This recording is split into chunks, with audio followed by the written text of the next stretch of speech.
When someone hurts you, your first instinct is to react. Maybe you want to confront them, demand an explanation, or make them feel the same pain they inflicted on you. Maybe you want to prove your worth, show them what they lost, or hold on to the connection in the hope that they'll realize their mistake. But here's the problem. Every emotional reaction, whether it's anger, sadness, or even pleading, gives them power over you.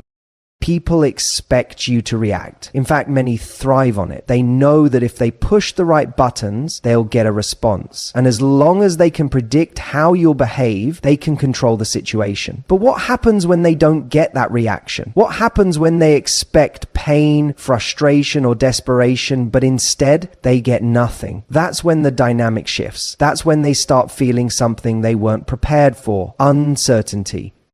See, indifference is the most disarming response you can give to someone who hurt you. Not because you're pretending not to care, but because you're showing them through your actions, not your words, that their behavior doesn't define your emotional state. That's the real power move.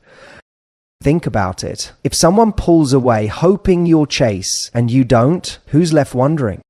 If they expect you to beg for their attention, but you stay silent, who's the one waiting now? If they try to manipulate you, expecting an emotional reaction, and you remain calm, who loses control of the game? This isn't about playing mind games. It's about taking back control of your emotions. It's about refusing to let someone else's actions dictate your state of mind. Because the moment you let your emotions become a reaction to their behavior, you give them the ability to control you. And the second you take that power away, that's when they start questioning everything. Now, let's break this down psychologically. Why does indifference work so well?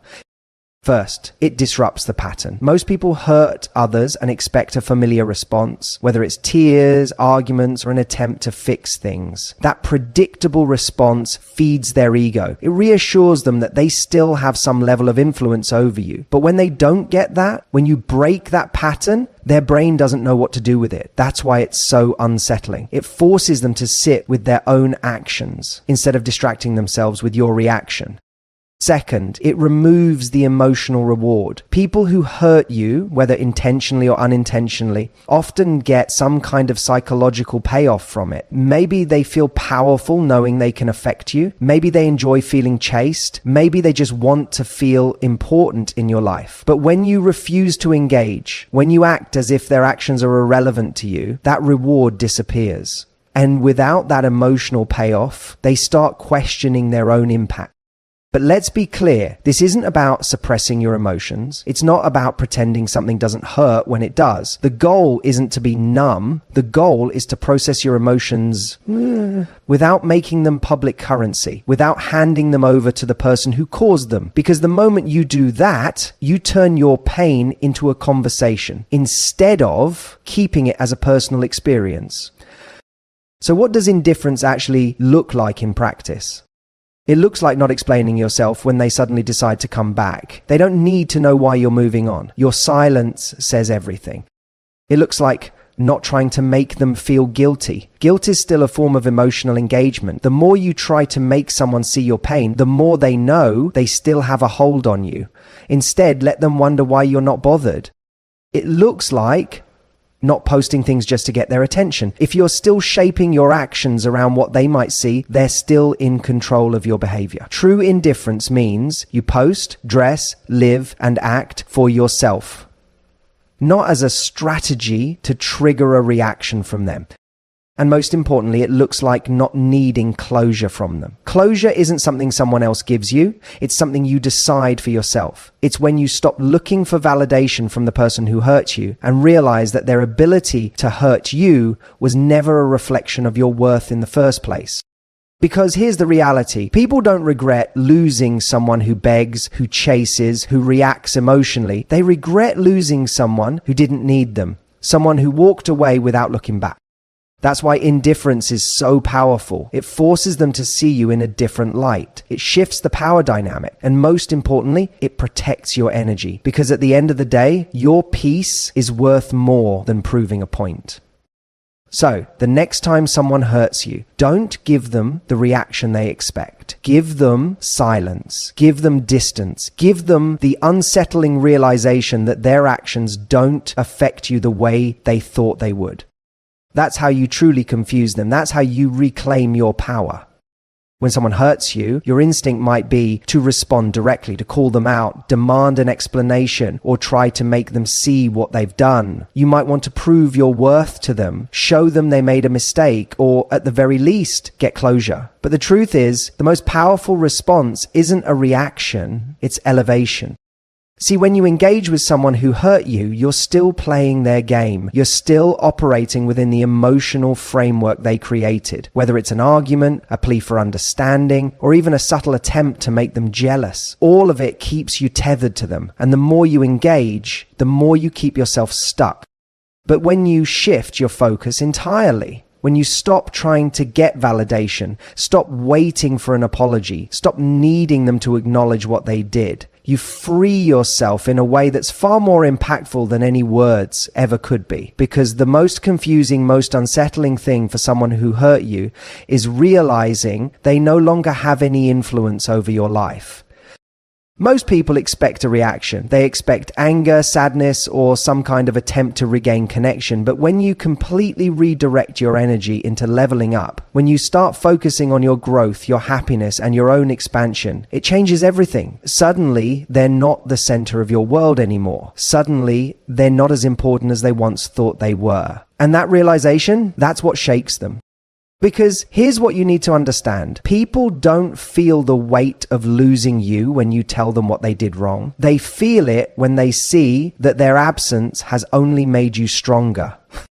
When someone hurts you, they often assume they've taken something from you. Your confidence, your joy, your ability to trust. And if you stay in that space, if you remain in pain, in longing, in analysis of what went wrong, they continue to hold power in your life. But when you rise, when you become more vibrant, more fulfilled, more aligned with your best self, that's when they start questioning everything.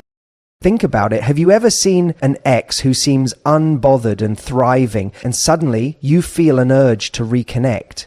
Not because you necessarily want them back, but because their detachment makes you wonder why you didn't have the impact you thought you did.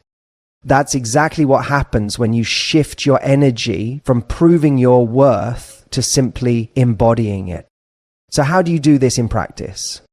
First, you remove your focus from them entirely. This means no checking their social media, no wondering what they're thinking, no analyzing their actions. Every moment you spend thinking about them is energy you're taking away from yourself, and that energy is better spent on your own evolution. Second, you pour that energy into something that expands you. Maybe it's your fitness. Maybe it's a career move. Maybe it's a passion project you've been neglecting. Whatever it is, it has to be something that builds you up. Not as a way to show them, but as a way to reclaim your power. Because when you start thriving, not out of revenge, not out of spite, but out of a genuine commitment to your own growth, you shift from being someone who was left behind to someone who is moving so fast that the past can't keep up. And that's where real transformation happens, not in getting them to regret losing you, but in reaching a place where their regret is irrelevant. Now, let's be clear, this isn't about pretending to be happy. It's not about faking confidence or using success as a shield for unresolved pain. It's about genuinely building a life that is so fulfilling, so aligned with who you are, that looking back feels unnecessary. And here's the irony. When you truly level up, when you completely detach and invest in yourself, that's often the moment they start noticing. That's when they start reaching out. That's when they start questioning their choices. Because nothing is more unsettling than realizing someone you hurt doesn't need you anymore.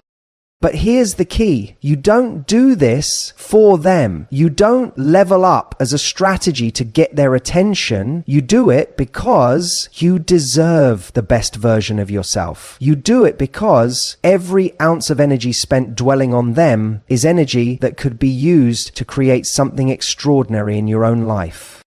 And when you truly understand that, When you start living as if their actions no longer define your future, you become untouchable. So let them wonder, let them be confused, let them sit with the silence of your absence. While they're looking back, you'll be too busy moving forward. When someone hurts you, one of the biggest mistakes you can make is becoming predictable. See, people operate in patterns. They get used to a certain rhythm in their interactions with you. They know how you react when you're upset. They know if they ignore you, you'll eventually reach out. They know what triggers you, what makes you fold, what keeps you attached. And as long as they can predict you, they can control you. But the moment you break that pattern, everything shifts, because when they expect one thing and get something completely different, it forces them to stop and question what's happening. And that's exactly what you want. To disrupt the dynamic, to pull them out of their comfort zone, and to make them realize they no longer understand the person they once thought they had figured out. Think about it. If they hurt you and expect you to get emotional, but instead you remain calm and composed, what happens? They get thrown off. If they expect you to reach out and you don't, who's left wondering? If they think you'll wait around for them to change, but instead you move on effortlessly, who's now feeling the loss? That uncertainty, that shift in power? That's what confuses them.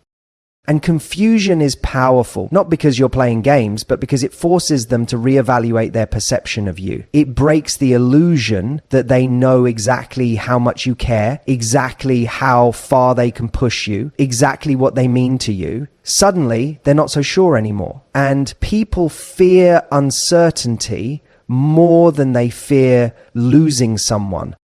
Psychologically, this works because people hate losing control more than they hate losing connection. The moment someone feels like they no longer understand how you operate, their brain starts looking for answers. And this is where most people make a mistake. They give them those answers. They rush to explain why they're acting differently. They try to make the other person see their worth.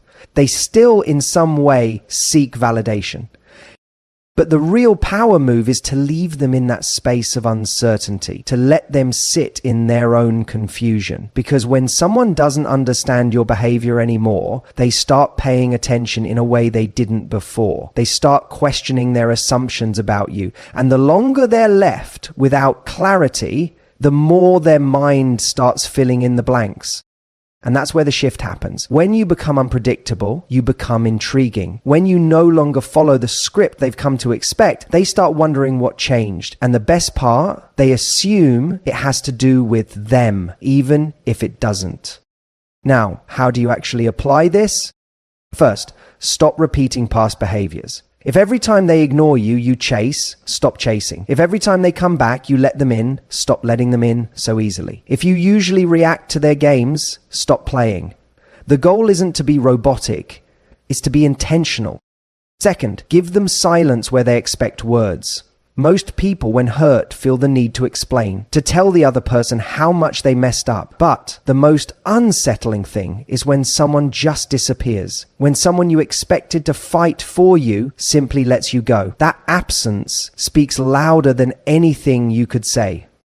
Third, make moves they don't see coming. If they expect you to be stuck, evolve. If they expect you to be waiting, move forward. If they expect to hear about you through mutual friends, make sure what they hear is nothing they expected. And this part is crucial. You don't do this to get a reaction from them. You do this because you refuse to be predictable in your own suffering, because your growth is no longer tied to their recognition of it, because you are no longer playing the role they've cast for you. The moment they stop feeling sure about their place in your life is the moment they start seeing you differently. And not just as someone they may have lost, but as someone they never fully understood in the first place. And when you reach that point, when you truly become someone they can't read, can't predict, can't control, that's when they realize they never had the power in the first place. When someone hurts you, it's easy to get stuck in a story where you're the one who was wronged, betrayed, or abandoned. And for a while, that story might even feel true. You might tell yourself, I gave them everything and they didn't appreciate it. Or, I never deserved this. I was good to them and they still hurt me. And while those feelings are valid, they also keep you locked in a cycle where the other person still holds all the power. Because as long as you see yourself as the person who was hurt, you are defining your experience through them, through what they did, through what they failed to see. And the more you replay that story, the more you reinforce the idea that their actions determined your value. But what if you shifted the narrative? What if instead of seeing yourself as the person who got hurt, you saw yourself as the person who got redirected? What if this wasn't just something that happened to you, but something that happened for you? Think about it. Every time you've been hurt, every time you've been forced to let go of someone who didn't appreciate you, there was also an opportunity in that pain, an opportunity to learn, to evolve, to raise your standards, to see things more clearly. But most people miss that opportunity because they're too busy looking backward. When you shift the way you frame what happened, everything changes. Instead of asking, why did they treat me like this? You start asking, why did I accept it for so long? Instead of thinking, I just need them to see my worth, you start realizing, I need to see my own worth first. And instead of trying to make them regret losing you, you start focusing on making sure you never betray yourself again. And this shift, this reframe, it confuses the person who hurt you because they expect you to stay stuck in their version of the story. They expect you to see yourself the way they treated you. And when you don't, when you rewrite the entire meaning of the situation in your favor, it disrupts everything they thought they knew. See, people feel powerful when they think they've left an emotional mark on you. If they believe you're still hurting, still waiting, still needing something from them, it reassures them of their importance in your life. But the moment you stop defining your experience through their behavior, they lose that power, because now they're not just dealing with someone who is moving on, they're dealing with someone who has transformed because of what happened. And that is unsettling. Now, let's break this down even further. Why is this so powerful? First, it removes them from the center of the story. As long as you're fixated on what they did, they're still the main character in your mind. But the moment you start focusing on what you've gained, even if it's just wisdom, clarity, or a deeper understanding of yourself, they shrink in significance. Second, it forces them to question their own impact. If they expected you to be broken, but instead you're thriving, it makes them wonder, did I ever have the power I thought I did? Because people don't regret hurting someone who begs for closure. They regret hurting someone who used that pain to evolve beyond them. Third, it frees you. And that's the most important part, because this isn't about manipulating their emotions. This isn't about playing a game or trying to get inside their head. This is about reclaiming your own story so that their choices no longer define your future. So, how do you apply this? First, stop telling the same story. Every time you catch yourself thinking, I can't believe they did this to me, shift the focus. Ask yourself, what did I learn from this? How did this redirect me towards something better? Second, stop looking for validation from them. You don't need them to admit they were wrong. You don't need an apology to move forward. Their understanding is irrelevant to your healing. And third, start living in a way that proves you are not the same person they walked away from. Not to impress them, not to prove a point, but because you owe it to yourself to make sure that this experience made you stronger, not smaller. Because at the end of the day, the best way to confuse someone who hurt you isn't by trying to make them see your worth. It's by reaching a place where their recognition of your worth no longer matters. When someone hurts you, your first instinct might be to prove something, to show them what they lost, to make them regret their choices, to ensure they understand your value. And while that desire is completely natural, it's also a trap. Because the moment you seek validation from someone who already undervalues you, you're reinforcing the very dynamic that allowed them to hurt you in the first place. But there's a way to completely flip the script. Instead of chasing closure, instead of trying to make them see, instead of waiting for their acknowledgement, you do something far more powerful. You take your attention away entirely. You don't just move on, you move up. You elevate yourself in such a way that their opinion becomes irrelevant, not because you're pretending it doesn't matter, but because you've genuinely outgrown the need for it. See, most people think the opposite of love is hate, but it's not. The opposite of love isn't even indifference. It's irrelevance. It's when someone who once had the ability to shake you no longer has a seat at the table. It's when their choices, their words, their validation or lack of it no longer factor into your self-worth. That's when the real shift happens. Because let's be honest, most people expect you to react. They expect you to be hurt. They expect you to hold on, to process, to wait, to wonder. But the moment you detach completely, the moment you no longer give them access to your mind, they lose control. And that's where they get confused, because now they're the ones wondering. And let's be clear, this isn't about playing games. It's not about pretending you don't care when you do. It's about getting to a place where you genuinely no longer need their understanding. It's about reaching a level where you're so focused on your own growth, your own goals, your own joy, that looking back isn't even a consideration.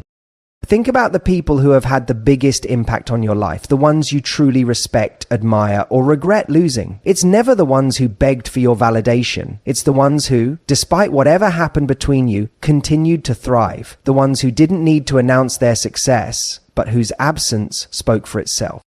And that's the energy you step into when you stop trying to prove anything. You stop posting cryptic quotes hoping they'll see them. You stop engineering situations where you might run into them. You stop tracking their moves, wondering if they miss you, hoping they'll reach out. Instead, you redirect every ounce of that energy into becoming the best version of yourself. Not to impress them, not to make them regret losing you, but because you deserve it. Now, why does this work so well? Because people expect a reaction. They expect some kind of response, whether it's anger, sadness, or even forced happiness. But when you move so decisively in a direction that no longer involves them, they don't know what to do with that. It forces them to reevaluate, because when you stop looking for validation, you become someone they can no longer access in the way they once did. Most people think they'll feel the loss of someone immediately. They assume that if they don't regret it right away, they never will, but that's not how it works. Regret isn't instant. It builds over time. It grows in the silence. It surfaces when they realize the door they once left open has been closed by you. But here's the thing, by the time they realize it, you won't care anymore. And that's the real win. Not that they miss you, not that they finally see your worth, but that their recognition of it is no longer something you seek. So, what do you do now? First, remove their presence from your mind. That means no more checking in on them, no more wondering if they're thinking about you, no more playing out hypothetical scenarios where they come back. Every time your mind drifts to them, consciously redirect it to something that expands you. Second, channel that energy into something meaningful. Growth is the best revenge, but only when it's real. Use this moment to elevate yourself, not for them, but for you. Whether it's your health, your career, your mindset, your confidence, whatever it is, let this be the catalyst for your next level.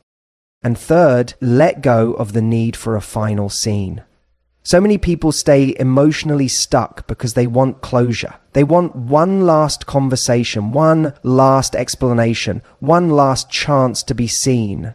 But the truth is, closure isn't something someone else gives you. It's a decision you make. The moment you stop needing answers, you're free.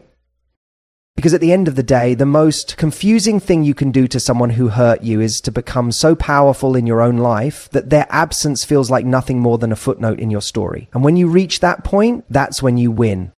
One of the most powerful things you can do when someone hurts you is to elevate your standards. Not just in how you allow others to treat you, but in how you treat yourself. Because the truth is, most people don't lose someone because they made a mistake. They lose them because they failed to recognize their worth in time. And the more you embody your worth, not in words, not in social media posts, but in your actions, the more you shift the dynamic entirely.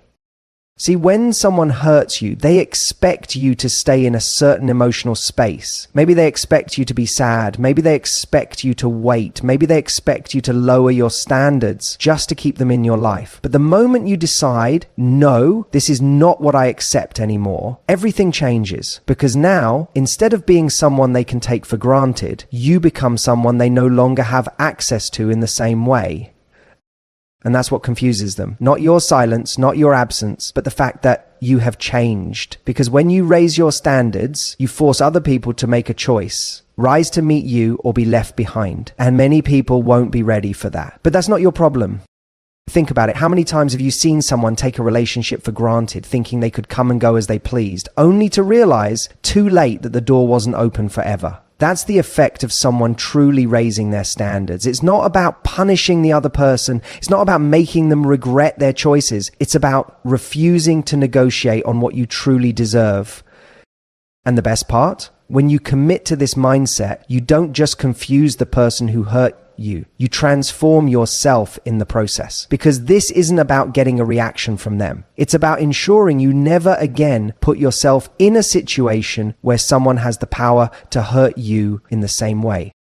Most people get stuck because they think healing is about waiting for time to pass, waiting for the other person to change, waiting for an apology. But healing is not about waiting. It's about deciding that the old version of you, the one who tolerated things that didn't serve you, no longer exists. And when that shift happens, when you truly embrace it, there is no going back.